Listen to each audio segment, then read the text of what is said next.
Hello friends, नमस्कार। आप सभी का स्वागत है आपके अपने चैनल वनडे एग्ज़ाम टारगेट पर।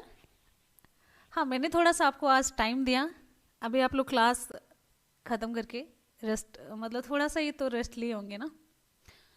अभी आपकी ईवीएस की क्लास हुई थी। ईवीएस की क्लास फुल मतलब टोटल जितना भी आपका सिलेबस है वो सारा एक पाँच पाँच घंटे की क्लास थी।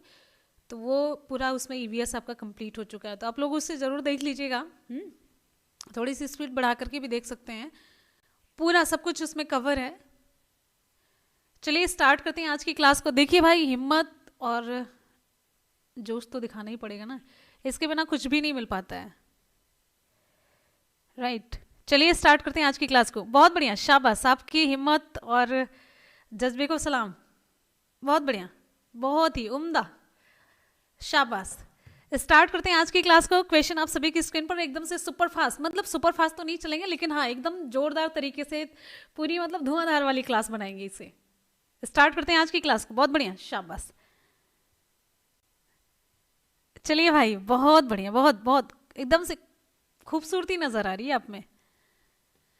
क्वेश्चन है अगला, यहाँ पर देखिए पहला क्वेश्चन हमारा स्टार्ट होता है। राज्य के खर्चे पर हज यात्रा की व्यवस्था करने वाला पहला भारतीय शासक कौन था? राज्य के खर्चे पर हज यात्रा की व्यवस्था करने वाला पहला भारतीय शासक। इसमें से आपको विकल्प चुनना है और फटाफट से इसके बारे में थोड़ा सा हम एक्सप्लेन करते हुए आगे बढ़ेंगे। हाँ बिल्कुल, एकदम से ना इसे एंजॉय करते हुए आपको सॉल्व करना है, एंजॉय करते हुए, इंटरेस्टिंग वे में। विकल्प यहाँ पर आपका बी सी हो जाता है, फिरोज तुगलक। विकल्प आपका बी सी होता है, फिरोज तुगलक। फिरोज तुगलक ने राज्य के खर्च पर हज यात्रा की व्यवस्था की थी।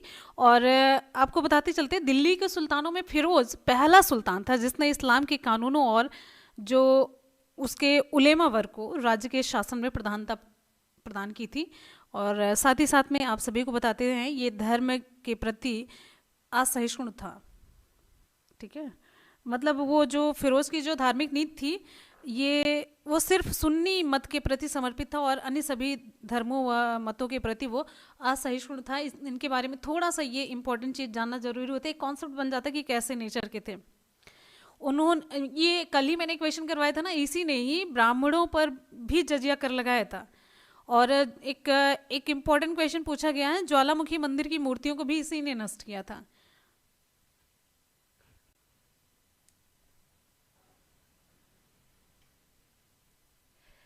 चलिए आगे बढ़ते हैं, अगला क्वेश्चन है, नेक्स्ट है, निम्नांकित युद्धों का सही कालानुक्रम मिलान करना है आपको। ध्यान से इसको मिलान करना है आपको, यहां पर ध्यान दीजिए। अगला क्वेश्चन ध्यान से देखिए, इसको मिलान मतलब इसका मिलान करवाना। पानीपत का ये देखिए आगे कूट दिया है कि नहीं दिया है। पानीपत का तृतीय युद्ध, जो कि हम हमेशा ओरल टेस्ट में लगभग पूछ लिया करते थे, कुछ नहीं अगर याद रहता था तो पानीपत का प्रथम द्वितीय तृतीय युद्ध तराइन का पूछते थे, तो ये दोनों तो आपका याद ही होगा। और हल्दी घाटी का युद्ध जग जाहिर है। तो हल्दी घाटी का युद्ध सबसे पहले तो 1576 हो जाता है, ये हो गया। विकल्प आपका ये तीसरा सही होता है। तराइन का जो ये पानीपत का युद्ध है, तृतीय युद्ध पूछा जा रहा है, 1761, ये हो गया। तराइन का द्वितीय युद्ध ये 1192 है, ये है। असीरगढ़ का युद्ध जो बच रहा है उस पर चलते हैं, करेक्ट, ये हो गया। अब यहाँ पर आपको बताते चलते हैं, ये आपको हम बताते चलते हैं, ये एनसीईआरटी का मध्यकालीन जो भारत है वहाँ से क्वेश्चन मैंने बनाया है। और आपको बताते चलते पानीपत का जो तृतीय युद्ध है ये कहाँ पर हुआ था, मतलब किसके बीच हुआ था, ये इंपॉर्टेंट है। पहली बात तो कालक्रम हो गया, इसके बाद ये किसके बीच हुआ था, शासक कौन कौन थे। अहमद शाह अब्दाली और मराठों के बीच हुआ था पानीपत का तृतीय युद्ध, राइट। और हल्दी घाटी जो युद्ध हुआ था 1576 में राणा प्रताप और अकबर के बीच हुआ था, करेक्ट। तराइन का जो द्वितीय युद्ध होता है ये हुआ था 1192 में पृथ्वीराज और मोहम्मद गौरी के बीच में, पृथ्वीराज और मोहम्मद गौरी के बीच में हुआ था। और असीरगढ़ का जो युद्ध था अकबर और दक्षिण के शासकों में, दक्षिणी शासक जो थे उनके बीच में हुआ था, राइट। आगे बढ़ेंगे, अगला हमारा क्वेश्चन नेक्स्ट आप सभी की स्क्रीन पर। बहुत बढ़िया, आगे देखेंगे, अकबर द्वारा अपनाई गई सुलह कुल सार्वभौम शांति और भाईचारा की अवधारणा निम्नलिखित में से किस पर आधारित थी। ध्यान से देखिए, अकबर द्वारा अपनाई गई सुलह कुल सार्वभौम शांति और भाईचारा की अवधारणा निम्नांकित में से किस पर आधारित थी। एक बार जितने भी स्टूडेंट वीडियो को देख रहे हैं फटाफट से वीडियो को लाइक और शेयर करेंगे। हमको पता है नेटवर्क बहुत दिक्कत है, आप लोग जब तक लाइक और शेयर नहीं करेंगे ना तब तक ये पॉसिबल नहीं हो पाएगा कि सभी तक पहुंच पाए। तो आप लोगों के सपोर्ट के बिना कुछ भी पॉसिबल नहीं है, तो प्लीज़ दिल से वीडियो को लाइक और शेयर करते रहिए। यहाँ पर विकल्प आपका कौन सा सही हो फुल्ली कॉन्सेंट्रेट होकर के रिप्लाई भी करते रहिए। तो सारी जिम्मेदारियाँ आप लोगों के ऊपर हैं। हाँ, विकल्प यहाँ पर आपका सही हो जाता है, अकबर द्वारा अपनाई गई। विकल्प यहाँ पर आपका सही हो जाता है, शाबाश। विकल्प डी सही होता है। ये सभी हैं, राजनीतिक उदारता, धार्मिक सहनशीलता, उदारवादी सांस्कृतिक दृष्टिकोण। विकल्प आपका डी सही होता है। अकबर की जो सुलह कुल की धार्मिक नीति थी, सुलह कुल का मतलब, सुलह का मतलब ही होता है ना सुलह कर लो, शांति समझौता, कुछ ऐसा होता है ना, जैसे दो के बीच में लड़ाई होती तो ये होता है कि सुलह कर लो भाई, समझौता कर लो। तो सार्वभौमिक शांति और भाईचारा थी ही सुलह कुल। तो मतलब ये सारी चीज़ें इसमें आ जाती हैं। इन्होंने मतलब जो जो भी किया था, प्रजा को बिना किसी धार्मिक भेदभाव के समान मानते थे, समान सुविधाएं देने का इन्होंने प्रयत्न किया था। और एक इम्पॉर्टेंट क्वेश्चन इनसे रिलेटेड बनता है अकबर से। 1582 में अकबर ने दीन ए इलाही की स्थापना की थी और इस धर्म का प्रधान पुरोहित अबुल फजल था। कौन था? अबुल फजल था। और इसका ध्येय जो था सुलह कुल था। और आपको बताते चलते हैं, एक बीरबल ऐसे थे, हिंदू मनसबदार में एक बीरबल ही ऐसे थे, इसे इन्होंने जो स्वीकारा था दीन ए इलाही को। तो कुछ ऐसे इंपॉर्टेंट फैक्ट्स हैं, थोड़े थोड़े से और छोटे छोटे से, जो कि एग्जाम के लिए एक कॉन्सेप्ट तो बना ही देते हैं और कभी कभी क्वेश्चन ऐसा पूछा जाता है कि आप कोरिलेट कर सकते हैं। अगला क्वेश्चन हमारा है, अन्य रजवाड़ों के भारत में विलय के बाद भी किन 3 राज्यों ने भारत में शामिल होने से विलंब किया था? आपको बताना है, अन्य रजवाड़ों के भारत में विलय के बाद भी किन 3 राज्यों ने भारत में शामिल होने से देर किया था, मतलब ये शामिल नहीं होना चाहते थे। तो ये था आपका, ये जूनागढ़ था, हैदराबाद था, जम्मू कश्मीर था। देखिए, जूनागढ़, हैदराबाद और जम्मू कश्मीर, इसने भारत में शामिल होने में आनाकानी की थी उस टाइम पे, ठीक है। तो फिर जूनागढ़ जो रियासत थी उसका 9 नवंबर 1948 को भारतीय संघ में विलय कर लिया गया। और हैदराबाद के निजाम ने प्रदेश में इतनी गड़बड़ी कर रखी थी ना कि भारत सरकार को हस्तक्षेप करना पड़ा था। फिर निजाम ने 26 अक्टूबर 1948 को विलय पत्र पर हस्ताक्षर करके ये स्वीकार कर लिया था। फिर उसके बाद से जम्मू कश्मीर के महाराजा हरि सिंह थे, इन्होंने 26 अक्टूबर 1947 को विलय पत्र पर हस्ताक्षर किया। तो ऐसे ऐसे करके इन तीनों ने लेट लतीफ़ी की थी, इनका विलय करने का मन ही नहीं था। आगे बढ़ेंगे, अगला क्वेश्चन है, नेक्स्ट है, राज्य के खर्च पर हज यात्रा की व्यवस्था करने वाला पहला भारतीय शासक कौन था? राज्य के खर्च पर हज यात्रा की व्यवस्था करने वाला पहला भारतीय शासक कौन था? अलाउद्दीन खिलजी, फिरोज तुगलक, अकबर या फिर औरंगजेब? विकल्प आपका कौन सा सही होगा? चलिए, सभी स्टूडेंट फटाफट से एक बार जल्दी से वीडियो को, स्टैंडर्ड लेवल के क्वेश्चन है। आप लोग कहते हैं ना कि ये सब तो इजी थे, ये तो सभी इजी थे ना, आप बताइए क्या है? नहीं, कोई गुस्सा नहीं, क्यों गुस्सा होंगे?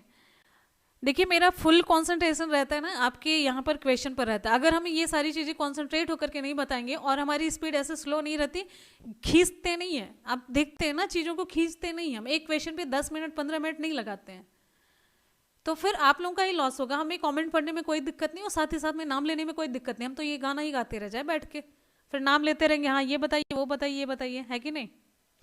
तो यहाँ पर फुल्ली कॉन्सेंट्रेट होकर के पढ़ाई करिए। जब अगर आप यहाँ पर टाइम दे रहे हो तो अपने टाइम का यूटिलाइज करिए, नॉलेज लेकर के जाइए। हमारा यही प्रायोरिटी पे, हमें हमेशा यही हमारा मतलब उद्देश्य होता है, इसी को हम प्रायोरिटी पर रखते हैं हमेशा, ठीक है। चलिए आगे देखते हैं। हाँ, आगे देखते हैं। नेक्स्ट हमारा क्वेश्चन है, कमेंट के लिए और बच्चे हैं, सब संभाल लेते हैं। तो यहाँ पर अगला देखिए, यहाँ पर ध्यान से, राज्य के खर्च पर हज यात्रा की व्यवस्था करने वाला पहला भारतीय शासक, ये तो फिर से रिपीट हो गया ना, ये पहला ही क्वेश्चन तो है। चलिए, फिरोज तुगलक हो जाता है, ये भी रिपीट हो रहा है, ये पेज ही रिपीट हो गया शायद, हाँ ये रिपीट हो गया। आगे बढ़ते हैं, अगला क्वेश्चन है, ध्यान से देखिए। नेक्स्ट हमारा है, भारत के स्वतंत्रता आंदोलन के इतिहास में निम्नांकित घटनाओं पर विचार करना और नीचे दिए गए कोर्स से सही कालानुक्रम चुनिए। अब यहाँ पर आप सभी ये देखिए, आपके लिए एकदम से टफ क्वेश्चन नहीं होगा, एकदम से भी टफ क्वेश्चन नहीं होना चाहिए, और अगर आपको लग भी रहा है तो गलत लग रहा है, मतलब आसान सा है, आप लोग इसे जल्दी से सॉल्व कर सकते हैं। चलिए आपको हम बताते हैं, भारत के स्वतंत्रता आंदोलन के इतिहास में घटनाएं जो दी गई हैं, सही कालानुक्रम मतलब सही टाइम कब कौन सी हुई थी, कौन से नंबर पे, वो चुनना है। आपको हम बताते हैं, यहाँ पर आपका विकल्प सही हो जाता है 2, हाँ ठीक है, 2 पहला होगा, तो ये ए और डी तो होगा नहीं, फिर 1 है और 4 सभी ने, ये विकल्प आपका सी सही होता है। देखिए, होम रूल आंदोलन कब हुआ था? अब यहाँ पर इसे जूम कर देते हैं, ठीक है, इसे जूम करेंगे तब हम आपको एक क्रम बताते हैं। होम रूल आंदोलन, होम रूल आंदोलन 1916 में आप लोग सॉरी रिप्लाई करते रहिए कि कौन सा कब हुआ था। होम रूल 1916, फिर उसके बाद आता है असहयोग, 2 के बाद एक असहयोग आता है 1920 को, राइट। फिर उसके बाद आता है सविनय अवज्ञा, सविनय अवज्ञा आता है 1930 को। फिर भारत छोड़ो आंदोलन आता है 1942 को। सही है कि नहीं? अगर एक भी जगह पे गलती हुई हो मुझसे तो नीचे कमेंट करके आप लोग जरूर बताइएगा। चलिए फटाफट से आप लोग बताइए कहाँ पे मैंने गलती की है, और गलती की है कि नहीं की है? नहीं की है। देखिए, असहयोग आंदोलन 1920, होम रूल 1916, भारत छोड़ो 1942, सविनय अवज्ञा 1930। अब आगे बढ़ते हैं, अगला क्वेश्चन है, निम्नांकित में से किसने क्रांतिकारियों के एक गुप्त संगठन अभिनव भारत की स्थापना की थी? अभिनव भारत की स्थापना पूछा जा रहा है आपसे, किसने की थी? अरविंद घोष ने, सचिंद्र सान्याल, सूर्यसेन या फिर वीडी सावरकर ने? कौन सा विकल्प आपका सही होगा? आगे देखिए, नेक्स्ट हमारा क्वेश्चन, निम्नलिखित में से किसने क्रांतिकारियों के एक गुप्त संगठन अभिनव भारत की स्थापना की थी? तो यहाँ पर विकल्प आपका सही हो जाता है, विकल्प डी, वीडी सावरकर ने। किसने की थी? वीडी सावरकर ने की थी। यहाँ पर आपको बताते चलते 1904 में वीडी सावरकर ने अभिनव भारत की स्थापना की थी। मतलब अभिनव भारत नामक एक गुप्त संगठन बनाया था। किसका गुप्त संगठन था? ये क्रांतिकारियों का ही था, भारतीय जो क्रांतिकारी थे उनका गुप्त संगठन था, ठीक है। चलिए आगे बढ़ेंगे, अगला क्वेश्चन है,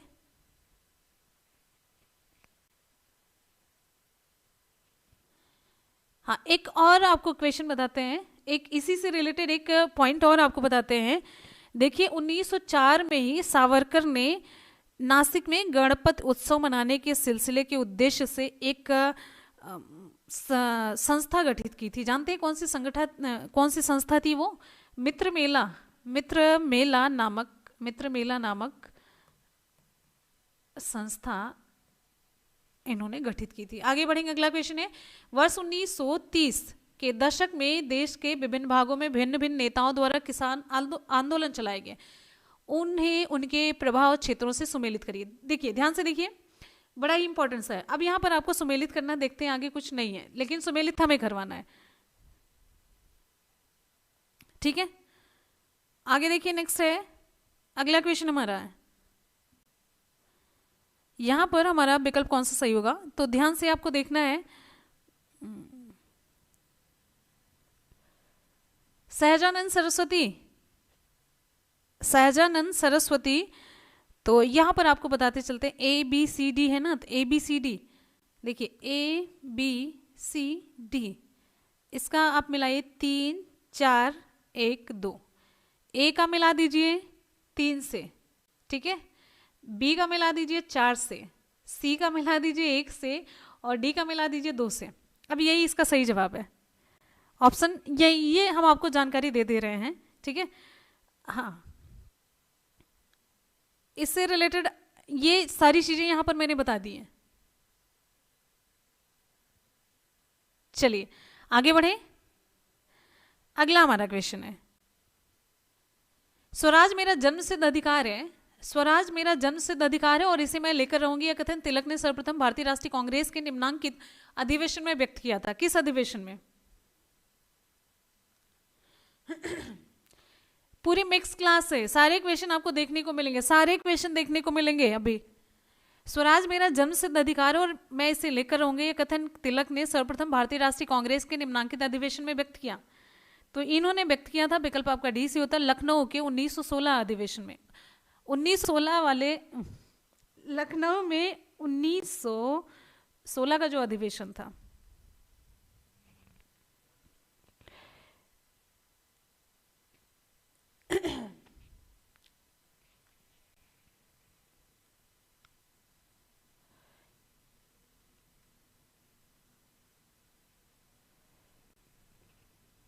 चलिए आगे बढ़े, ठीक है। तो 1916 का जो अधिवेशन था उसमें इन्होंने कहा था, तिलक ने, स्वराज मेरा जन्मसिद्ध अधिकार। अच्छा, इसकी अध्यक्षता किसने की थी? इसकी अध्यक्षता किसने की थी? इस सम्मेलन की अध्यक्षता किसने की थी? कोई बता सकता है? कोई बता सकता है फटाफट से?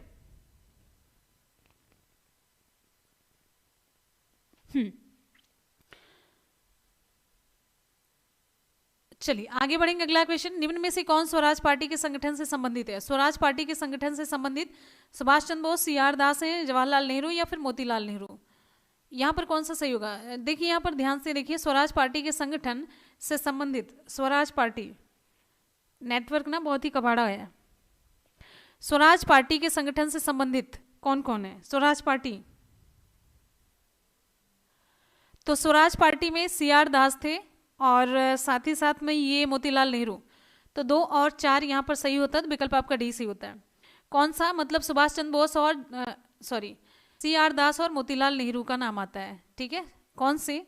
स्वराज पार्टी के संगठन निर्माण में, गठन में ये और ये चित्तरंजन दास ने कांग्रेस से इस्तीफा दिया। फिर उसके बाद से मार्च 1923 में प्रयागराज में, जो कि पहले इलाहाबाद था, वहां पर स्वराज पार्टी की इन्होंने स्थापना की। इसके अध्यक्ष कौन थे? चित्तरंजन दास थे। इसके अध्यक्ष चित्तरंजन दास थे। और महासचिव कौन थे? महासचिव थे मोतीलाल नेहरू थे। मोतीलाल नेहरू महासचिव थे, ठीक है। इनकी जो मुख्य नीति थी जानते हैं क्या? विधानसभा में प्रवेश कर अंग्रेजों की नीतियों के प्रति असहयोग करना था। गांधी जी भी इनकी नीति के समर्थक थे। और आगे बढ़ेंगे, हमारा अगला क्वेश्चन ध्यान से देखिए, महात्मा गांधी द्वारा दक्षिण अफ्रीका में प्रकाशित की गई पत्रिका का नाम क्या है? महात्मा गांधी द्वारा दक्षिण अफ्रीका में प्रकाशित की गई पत्रिका का नाम है नवजीवन, हरिजन, इंडियन ओपिनियन है, अफ्रीकन न्यूज है। कौन सा विकल्प आपका सही होगा? महात्मा गांधी द्वारा दक्षिण अफ्रीका में प्रकाशित की गई पत्रिका का नाम, तो ये इंपॉर्टेंट क्वेश्चन है, ये विकल्प आपका यहाँ पर सही होगा। विकल्प यहाँ पर आपका सही हो जाता है इंडियन। महात्मा गांधी द्वारा दक्षिण अफ्रीका में प्रकाशित की गई जो पत्रिका थी, विकल्प आपका सी होता है, इंडियन ओपिनियन है। पुरातत्व चुंबकीय साक्ष्य यह दर्शाता है कि भूतकाल भारतीय भूखंड जिसका है वो, एक मिनट, खिसका है। आगे देखिए, पुरातत्व चुंबकीय साक्ष्य यह दर्शाता है कि भूतकाल में भारतीय भूखंड खिसका है किधर की। नेटवर्क इतना गड़बड़ है ना, बारिश पता नहीं क्या है, इतनी ठंडी में बारिश पता नहीं क्यों हो रही है, हैं? इतनी ज्यादा बारिश हो रही है।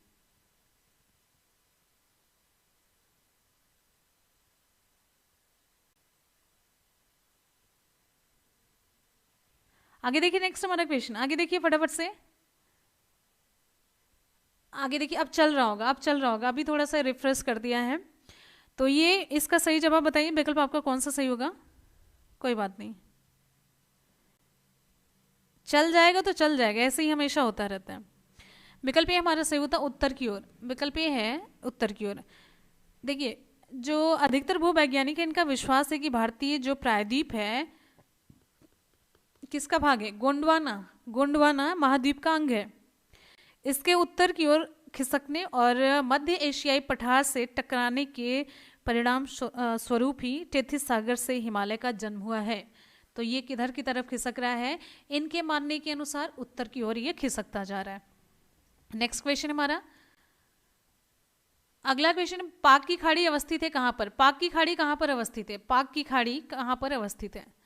देखिए, कच्छ की खाड़ी और खंभात की खाड़ी के बीच में है, अंडमान और निकोबार बीच में है, मन्नार की खाड़ी और बंगाल की खाड़ी के बीच, या फिर लक्षद्वीप और मालदीव के बीच में। विकल्प कौन सा हमारा सही होगा? पाक की खाड़ी अवस्थित है कहां पर? ये देखिए, चलिए जल्दी से, पाक की खाड़ी, इसका सही जवाब हो जाता है विकल्प सी, मन्नार की खाड़ी और बंगाल की खाड़ी के बीच में। क्या हुआ इतना, एक बार जल्दी जल्दी से आप लोग रिप्लाई करेंगे ना, सारी चीजें सही हो जाएंगी। इतनी बफरिंग अभी नहीं हो रही, अभी सब कुछ सही हो चुका है।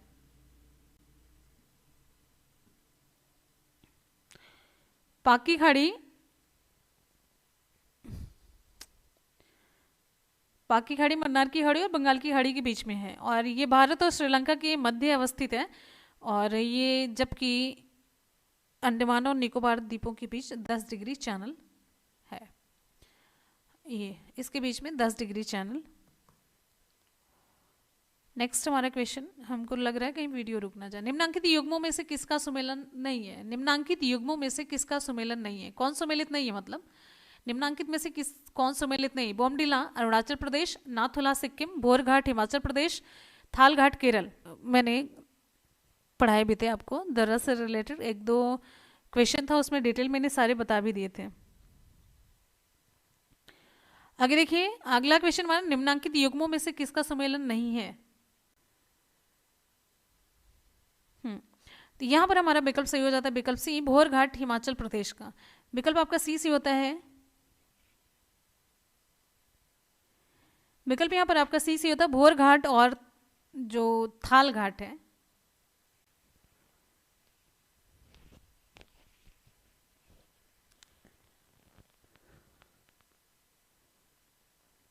हम्म,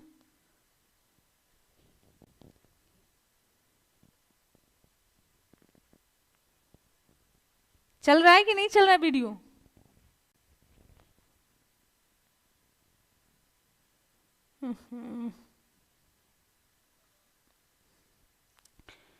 इसका सही जवाब हो जाता है विकल्प आपका सी, भोर घाट। भोर घाट कहाँ पर है? भगवान भरोसे है सब।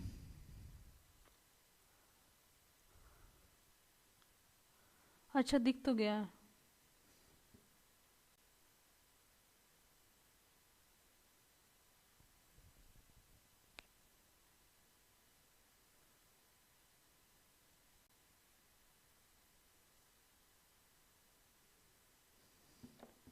एक मिनट, नहीं नहीं नहीं नहीं नहीं नहीं, आगे देखिए। अच्छा, यहाँ पर आगे चलते हैं। भोर घाट, ये विकल्प आपका सी सी होता है, भोर घाट हिमाचल प्रदेश में नहीं है, ठीक है।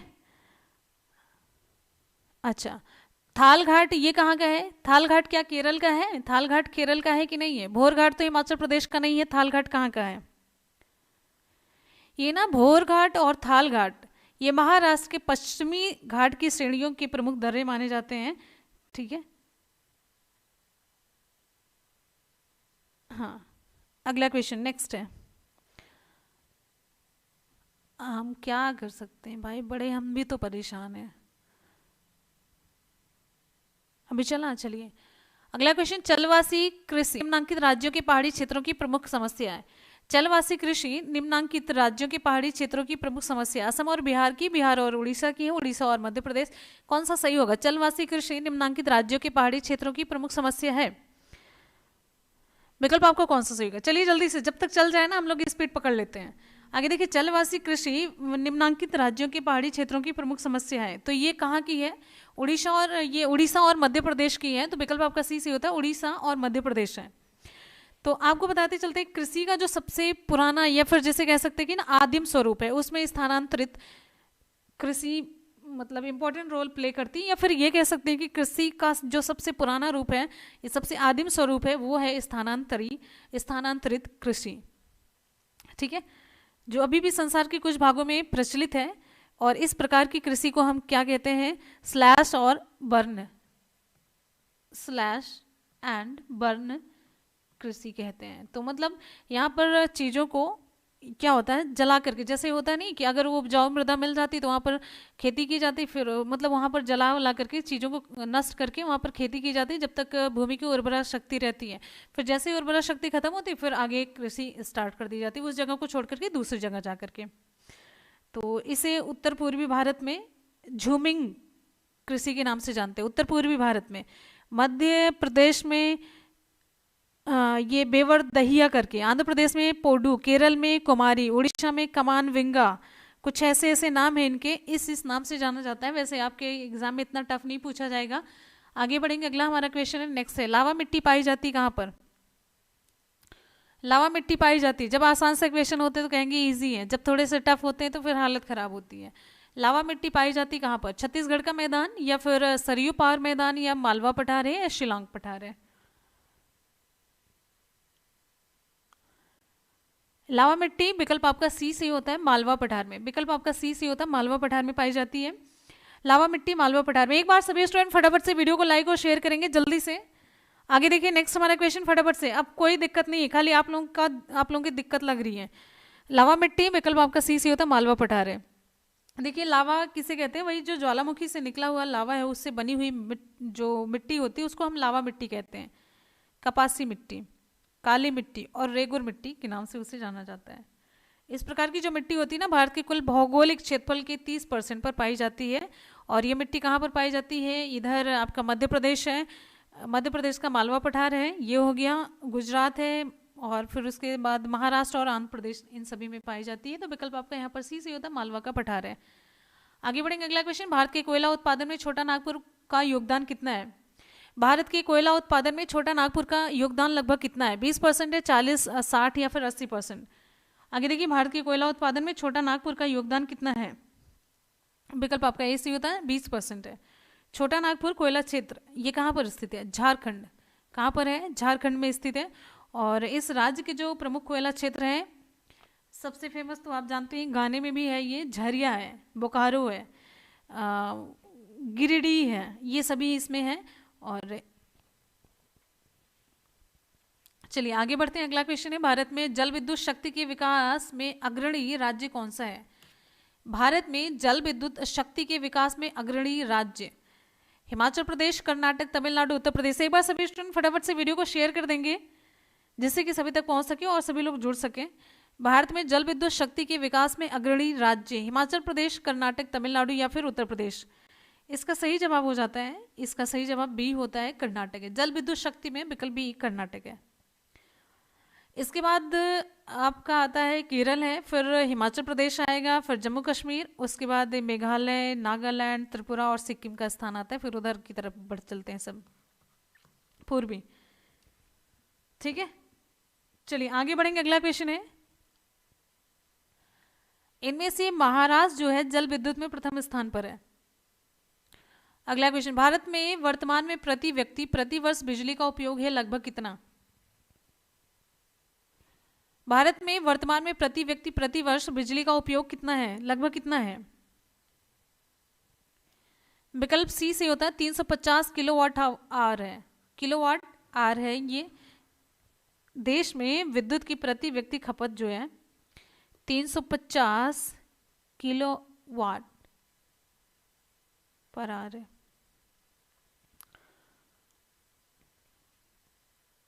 आगे बढ़ते हैं, अगला क्वेश्चन है नेक्स्ट। भाई हम बड़े डर जाते हैं, जैसे वीडियो रुकता है ना तो हम तो डर जाते हैं, खत्म हो गया।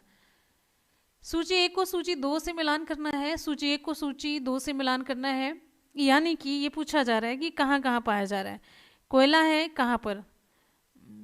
चलिए जल्दी से मिलान करते हैं। कोयला, तलचर ये उड़ीसा में, तांबा, खेतड़ी ये कहाँ पर? राजस्थान में। सब आपको बताते चल रहे हैं ना, राजस्थान में। लौह एस कुद्रेमुख ये कहाँ पर है? कर्नाटका में। और चांदी, जावर, जावर की खानी कहाँ पर है? राजस्थान में। कहाँ पर है? राजस्थान में। ये क्लियर हो गया, सारा मिलान हमने बता दिया आपको, इंपॉर्टेंट है बहुत ज्यादा। अगला क्वेश्चन है, निम्नांकित में से कौन निजी क्षेत्र में है? निजी क्षेत्र में, अच्छा यहाँ पर आगे भी दिया है, मतलब 2-3 है इसमें निजी क्षेत्र में, तो थोड़ा सा क्वेश्चन को टफ बना दिया गया। नेक्स्ट हमारा क्वेश्चन, आगे देखिए, नेक्स्ट आगे फटाफट से, निम्नलिखित में से कौन निजी क्षेत्र में है? बोंगाई गांव refinery, Mangalore refinery, Haldia refinery, SR oil limited. तो यहां पर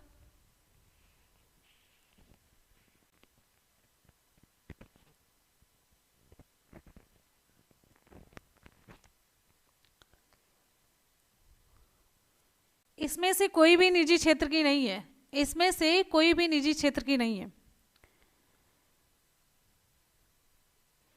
इस समय देश में कुल 18 तेल परिष्करणशालाएं हैं। कितनी है? 18 है। इनमें से 16 जो है सार्वजनिक क्षेत्र की है, एक संयुक्त क्षेत्र की है और एक निजी क्षेत्र की है। तो निजी क्षेत्र की जो है जानते हैं कौन सी है? रिलायंस पेट्रोलियम लिमिटेड है। रिलायंस पेट्रोलियम लिमिटेड है जो कि जामनगर में स्थित है। ठीक है, तो ये है निजी क्षेत्र की, बाकी ये सारी इसमें से निजी क्षेत्र की नहीं है। संयुक्त क्षेत्र की परिष्करणशाला ये है मैंगलोर रिफाइनरी है। तो ठीक है, आगे बढ़ेंगे, अगला क्वेश्चन है, कलकत्ता में वायु प्रदूषण में सर्वाधिक योगदान किसका है? कलकत्ता में वायु प्रदूषण में सर्वाधिक योगदान किसका है? मोटर गाड़ियों का, शक्ति संयंत्रों का है, लघु औद्योगिक इकाइयों का है, चमड़े के कारखानों का है?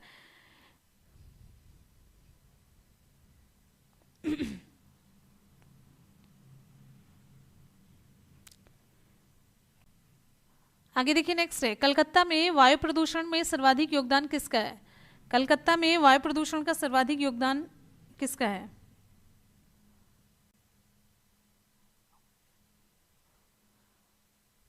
कलकत्ता में वायु प्रदूषण में सर्वाधिक योगदान, ये विकल्प आपका सी से होता है लघु औद्योगिक इकाइयों का, विकल्प आपका सी से होता है लघु औद्योगिक इकाइयों का योगदान है। कलकत्ता के वायु प्रदूषण में सबसे ज्यादा योगदान लघु औद्योगिक इकाइयों का है, और कलकत्ता में औद्योगिक मतलब जो प्रतिष्ठान है उनसे बहुत ज्यादा प्रदूषक का प्रतिदिन उत्सर्जन होता रहता है। और आगे बढ़ेंगे, हमारा अगला क्वेश्चन है, बेतार के तार का संपर्क पृथ्वी के धरातल को परावर्तित किया जाता है, कैसे? बेतार के तार का संपर्क पृथ्वी के धरातल को परावर्तित किया जाता है कैसे? ट्रोपोस्फियर द्वारा, स्ट्रेटोस्फियर, आइनो या फिर एक्सोस्फियर के द्वारा। आगे देखिए नेक्स्ट है, कॉपी पेस्ट नहीं भाई, विकल्प यहाँ पर आपका सी से होता है आइनोस्फियर है, विकल्प सी आइनोस्फियर। आपको बताते चलते हैं, आइनोस्फियर जो है, आइनोस्फियर ये ओजोन मंडल के ऊपर स्थित है। और लगभग अगर हम धरातल से बात करते हैं तो 60 किलोमीटर की ऊंचाई पर इस स्तर का मतलब शुभारंभ हो जाता है, और इसकी सीमा कुछ वैज्ञानिक मानते हैं 500 किलोमीटर है, कुछ मानते हैं 1000 किलोमीटर की ऊंचाई पर है, मतलब हजारों में। और ये मंडल अनेक आयनीकृत परतों में विभक्त होता है, आयन होते हैं इस परत में, ठीक है। कुछ जैसे डी परत होता है तो ये परत दीर्घ रेडियो तरंगों का परावर्तन करती है, ई परत होता है तो ये इसके द्वारा रेडियो की मध्यम लघु तरंगों का धरातल की ओर परावर्तन होता है। तो ये मैंने आयनोस्फीयर के बारे में थोड़ा सा कुछ इंपॉर्टेंट चीजें आपको बता दी, विकल्प यहाँ पर आपका सी से होता है। आगे बढ़ेंगे, अगला हमारा क्वेश्चन है, नेक्स्ट है, आप में एकदम से एनर्जी नहीं है। हाँ, बागान कृषि से संबंधित, अब लोग डेली कहते हो ना, जैसे मतलब कह देते हो कि ये बड़े आसान से क्वेश्चन, अब टफ से हैं तो तब तो हिम्मत मतलब ना पड़ रही है, हाँ बिल्कुल भी ना समझ आ रहा है कुछ। आगे देखिए, बागान कृषि से संबंधित, बागान कृषि से संबंधित निम्नांकित कथनों पर विचार कीजिए और नीचे दिए गए कूट से सही उत्तर चुनना है। आगे देखना, अधिकांश उष्णकटिबंधीय बागान निचले मैदानों में अवस्थित होते हैं। अब क्या सही है क्या गलत, अब ध्यान से देखिए। अधिकांश उष्णकटिबंधीय बागान निचले मैदानों में अवस्थित है, ये सही नहीं है। उष्णकटिबंधीय बागान समुद्र तटीय तट के किनारे झुंडों में पाए जाते हैं, ये सही है। अमेजन बेसिन में रबर की कृषि के लिए उत्तम भौतिक दशाएं पाई जाती, परंतु कर्मकारों की कमी है, ये भी सही है। तो यहाँ पर 2 और 3 किधर की तरफ है, तो 2 और 3 ये हमारा सही हो जाता है, विकल्प बी, ठीक है। चलिए, अच्छा यहाँ पर आपको एक क्वेश्चन बताते हैं जो कि पूछा जाता है। सबसे पहले तो आपसे ही पूछते हैं, रबर कैसा पौधा है? रबर कैसा पौधा है? रबर या फिर रबड़ कैसा पौधा है? सदाबहार पौधा है या फिर उष्णकटिबंधीय पौधा है या फिर पतझड़ी पौधा है? कौन सा है, कौन सा विकल्प आपका सही होगा? आगे देखिए, नेक्स्ट हमारा क्वेश्चन,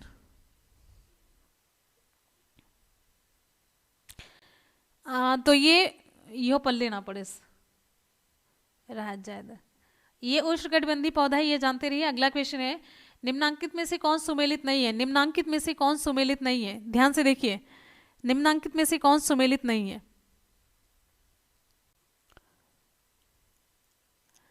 रबर जो है ना, उष्णकटिबंधीय पौधा है और इसका जन्म अमेजन घाटी, अमेजन नदी की घाटी माना जाता है इसका जन्म स्थान। अगला क्वेश्चन हमारा, निम्नांकित में से कौन सुमेलित नहीं है? विकल्प हमारा डी से होता है, वियना वोल्गा, विकल्प आपका डी है। वियना जो है ऑस्ट्रिया,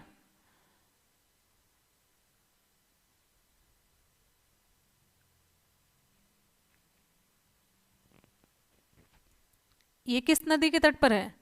डेन्यूब है। वोल्गा के तट पर कौन है? रूस का कोई शहर है। और यहां पर आप देखिए, ये सभी वान जो है राइन है, काहिरा नील है, न्यूयॉर्क हडसन है। निम्नांकित में से कौन सा एक वृक्ष जो कभी सामाजिक वानिकी में लोकप्रिय था अब एक पारिस्थितिकी आतंकवादी माना जाता है? कौन सा एक ऐसा वृक्ष है जो कभी सामाजिक वानिकी में लोकप्रिय था, लोगों से मतलब बहुत फेमस था, वो उसे बहुत महत्व दिया जाता था, अब एक पारिस्थितिकी आतंकवादी या फिर पारिस्थितिक मतलब इकोसिस्टम के लिए बहुत ही खतरनाक उसको माना जाता है, लाभकारी नहीं माना जाता है। तो ये विकल्प आपका सही हो जाता है, सी यूकलिप्टस है। ये तो रिप्लाई कर देना था ना जल्दी से, इसका तो सही जवाब दे देना था ना जल्दी से। ये भी ना दिख रहा है आपको? हाँ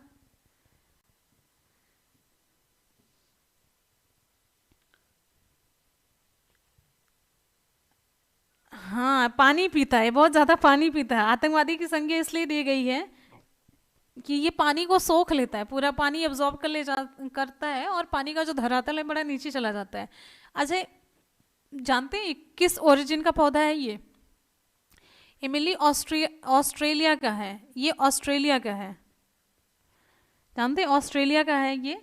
और ये अपनी पत्तियों द्वारा जल का वाष्पोत्सर्जन ना बड़ी तेजी से करता है, जिसके कारण इसके आसपास का जो जलस्तर है, जब वाष्पोत्सर्जन पत्तियों से ज्यादा करेगा तो नीचे से पानी तो पिएगा ही ना। अगला क्वेश्चन हमारा, मृदा क्षरण बड़ी समस्या है कहाँ की? मृदा क्षरण बड़ी समस्या है कहाँ की? उष्ण कटिबंधीय वर्षावन प्रदेशों में या कहाँ की है? आप जल्दी से देखिए, मृदा क्षरण बड़ी समस्या है कहाँ की? मृदा क्षरण कहाँ की बड़ी समस्या है?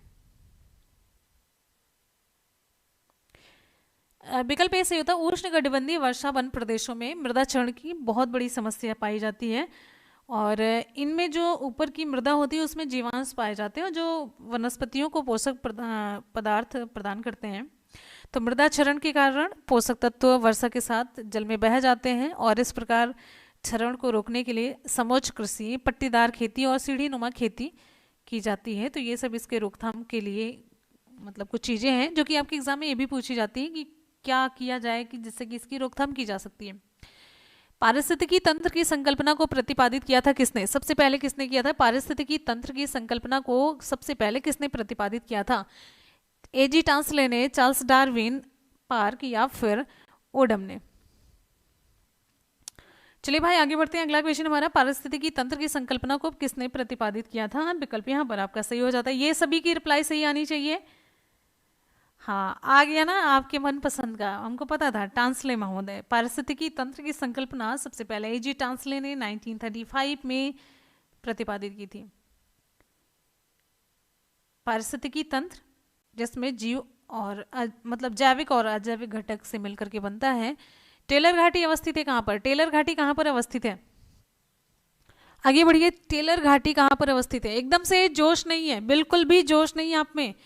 टेलर घाटी अवस्थित है कहाँ पर? ऑस्ट्रेलिया, अंटार्कटिका, कनाडा, संयुक्त राज्य अमेरिका में। विकल्प आपका कौन सा सही होगा? टेलर घाटी कहाँ पर अवस्थित है?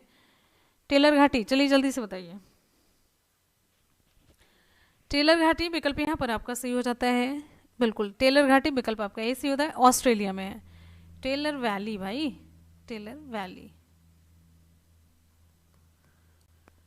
अगला क्वेश्चन, मैदानी क्षेत्र में पारिस्थितिकी संतुलन को कायम रखने हेतु आवरण का न्यूनतम प्रतिशत कितना है? मैदानी क्षेत्र में पारिस्थितिकी संतुलन को कायम रखने हेतु आवरण का न्यूनतम प्रतिशत कितना होता है? विकल्प यहाँ पर आपका सही हो जाता है, सी 33। मैदानी क्षेत्र में पारिस्थितिकी संतुलन को कायम रखने हेतु जो, अरे भाई आवरण मतलब वनावरण, वनावरण का न्यूनतम प्रतिशत कितना होता है? 33 ही बड़ा इंपॉर्टेंट सा क्वेश्चन है, आपके एग्जाम में पूछा जाता है। इसको बड़ा ही सिंपल करके पूछ लिया जाए या घुमा फिरा करके पूछा जाए, बात वही होती है। और आपको बताते चले, भारत के कुल भौगोलिक क्षेत्रफल के लगभग 19.5% क्षेत्र में वन पाए जाते हैं। और आपको बताते चलते, अंडमान और निकोबार द्वीप समूह में 86.9% पाए जाते हैं, और हरियाणा में 3.5% से भी कम भूभाग पर वनों का विस्तार है।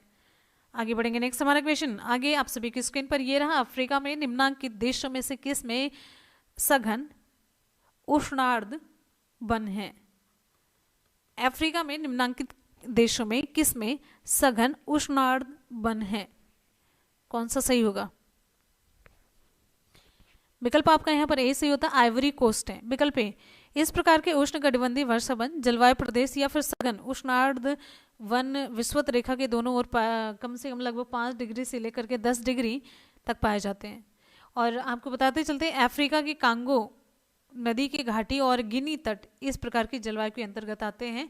विकल्प आपका यहाँ पर ए सही होता है, आइवरी कोस्ट है। अगला क्वेश्चन हमारा, निम्नलिखित में से कौन सी नदी भ्रंश घाटी से बहती है? निम्नलिखित में से कौन सी नदी भ्रंश घाटी से बहती है? अमेजन है, सिंधु है, बोलगा है, राइन है? कौन सा विकल्प आपका सही होगा? ध्यान से देखिए, नेक्स्ट हमारा क्वेश्चन, आप लोगों में ना आज एकदम से एनर्जी नहीं है, हमको लग रहा है क्लास का असर हो गया है, हैं? या फिर क्वेश्चन आ नहीं रहे हैं, दोनों में से कुछ तो है। ऐसने कमेंट वो कतई ना दिखे भैया, ऐसने कमेंट हो तो दिखबे ना करे, हमका कुछ ना दिखाते, हमको वैसनो ना दिखात बा, आज तो और ना दिखात बा। आगे देखिए, निम्नलिखित में से कौन सी नदी, कुछ कुछ लोग तो लगातार बतियाते ही रहते हैं, लगातार बतियाते रहते हैं, पता नहीं कितनी दीदी बहनी टाइप वाली बातें रहती हैं इनकी।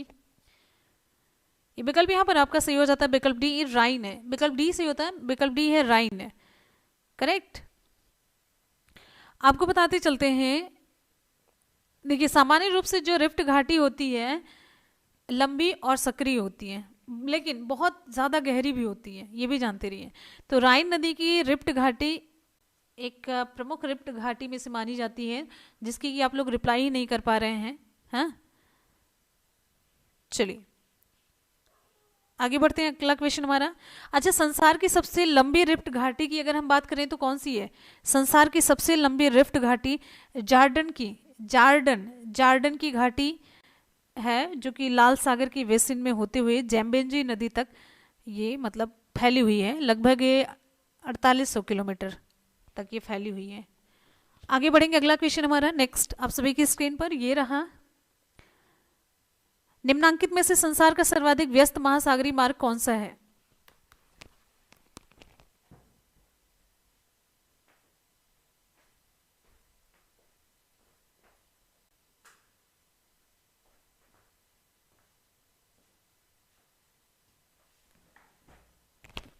चलिए आगे बताइए, नेक्स्ट हमारा क्वेश्चन। विकल्प यहाँ पर आपका बी सी होता है उत्तरी अटलांटिक महासागर, विकल्प बी सी होता है उत्तरी अटलांटिक महासागर। यह मार्ग संसार के दो सर्वाधिक विकसित प्रदेशों कनाडा के पूर्वी भाग और संयुक्त राज्य अमेरिका को पश्चिमी यूरोप से जोड़ता है, करेक्ट। तो ये कहने का मतलब बहुत ज्यादा व्यस्त मार्ग है। अगला क्वेश्चन हमारा नेक्स्ट है, अगला क्वेश्चन भी टफ है, पल्ले नहीं पड़ेगा उतना। शून्यता के सिद्धांत का सर्वप्रथम प्रतिपादन करने वाले बौद्ध दार्शनिक का नाम क्या है? शून्यता के सिद्धांत का प्रतिपादन सबसे पहले प्रतिपादन करने वाले बौद्ध दार्शनिक का नाम, विकल्प कौन सा हमारा सही होगा? नागार्जुन है, नागसेन है, आनंद है, अश्वघोष।